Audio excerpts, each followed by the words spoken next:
Bonjour à tous, on se retrouve pour une nouvelle position. Ici, nous avons les blancs, évidemment.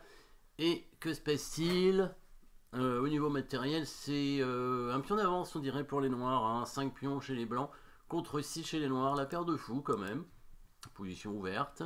Mais évidemment, c'est au blanc de jouer. Et on remarque, comme on a l'habitude, hein, le fou sur la diagonale du roi, donc un échec possible. Et la tour sur une colonne semi-ouverte, évidemment la dame qui peut arriver pour créer des menaces. Hein. Il y a une menace de mat possible avec la dame, apparemment. Bon, le cavalier pas très loin. Donc on peut déjà étudier le fou prend H7, hein, qui est un échec. Avec ensuite la dame qui pourra arriver pour faire échec. Et par la suite, on pourrait prendre le fou avec la tour pour faire un échec perpétuel, mais c'est pas sûr qu'on est mieux parce que là, on n'a plus beaucoup de pièces pour attaquer, plus que la dame. Le roi noir serait ouvert, mais il n'y a plus que la dame. Et la tour blanche qui reste est quand même assez loin.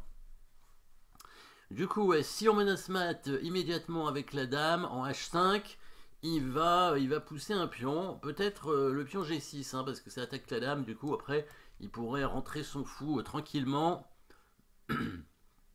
Donc ce serait pas une bonne idée. Par contre, si on prend le fou d'abord, comme ça, il pourra pas avancer le pion en G6 quand on mettra la dame en H5.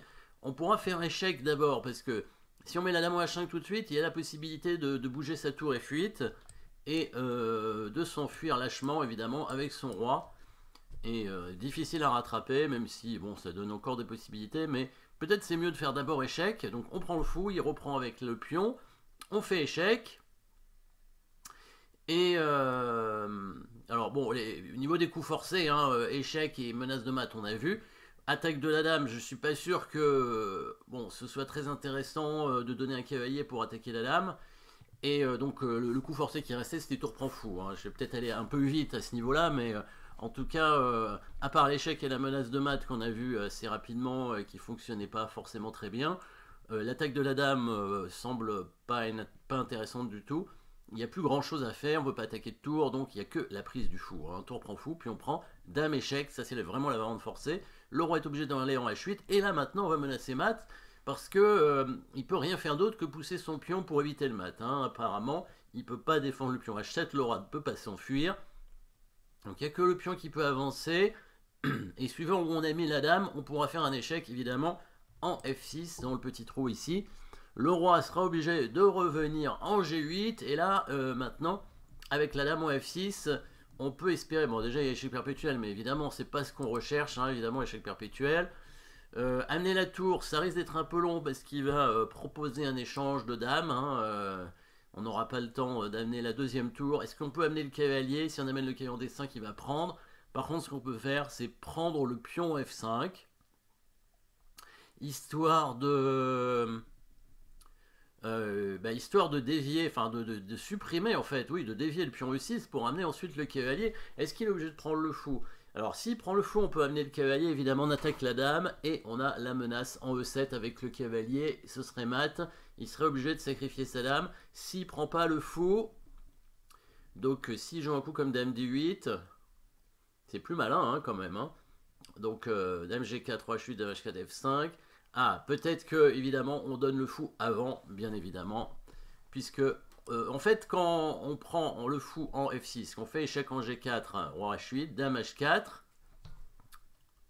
allez, dame G4, voilà, dame H4, menace mat en F7, en H7, pardon, donc là, il est obligé, du coup, de faire F5, on fait pas l'échec tout de suite, parce que, après l'échec, quand on prend le pion, on menace plus rien, alors que si on prend le pion tout de suite, c'est beaucoup plus malin, puisqu'on va menacer directement mat ici, évidemment, hein, c'est toujours les coups forcés, la menace de mat, c'est évidemment un coup forcé, fou prend pion tout de suite, s'il prend pas le fou, on va le forcer à le prendre, probablement à un moment donné, c'est-à-dire, par exemple, s'il vient en G7, on pourrait faire échec en G5, on pourrait prendre le pion, hein, évidemment, très certainement, ce serait ce serait peut-être mieux, mais bon, mais on peut rentrer dans la même variante ici, voilà, on fait ça, on menace mat, et là de toute façon il est obligé de prendre le pion, le fou. Hein. Donc de toute façon on rentre dans la même variante, voilà, pion prend F5, et on va faire évidemment dame F6 échec. Du coup, il est obligé de bouger son roi, et là on amène le cavalier. On attaque la dame, on menace mat, il va être obligé du coup de sacrifier sa dame pour éviter le mat, hein, obligé. C'est la partie toujours. Au passage, on attaque le fou. Donc déjà, on a du matériel en plus, puisqu'on a dame contre tour et fou. Il est venu en C6. Bon, il serait venu en E6. Dans tous les cas, on aurait certainement pris un pion là-bas. Hein, ça n'aurait pas changé grand-chose. Ou alors, on aurait même pu faire... en fait, s'il vient en E6, on a certainement la possibilité de faire échec 2 fois pour bien mettre la dame ici. Et ensuite, amener la tour. Dans l'idée, déjà, il ne peut pas faire tour D8, et puis on va monter, évidemment, en équerre avec la tour, hein, pour menacer des choses sur le roi. Ça risque de mater quand même assez rapidement. Dans la partie, il a mis son fou en C6, ce qui ne change pas grand-chose a priori, hein, les blancs. Alors, la différence, c'est que la tour peut aller en E8, maintenant, il y a la colonne qui est ouverte, et quand la tour monte, attention au mat du couloir, donc les blancs n'ont pas vraiment le temps de monter la tour. Bon, il a simplement fait ça, échec, et il a pris le pion, voilà. Évidemment, c'est simple, hein, on peut gagner un pion. Il a hésité peut-être à amener sa tour, mais finalement, il a pris le pion. Puisque sinon le fou allait le défendre peut-être, et autant prendre le pion. De toute façon, les blancs ont suffisamment de matériel pour gagner cette finale, évidemment.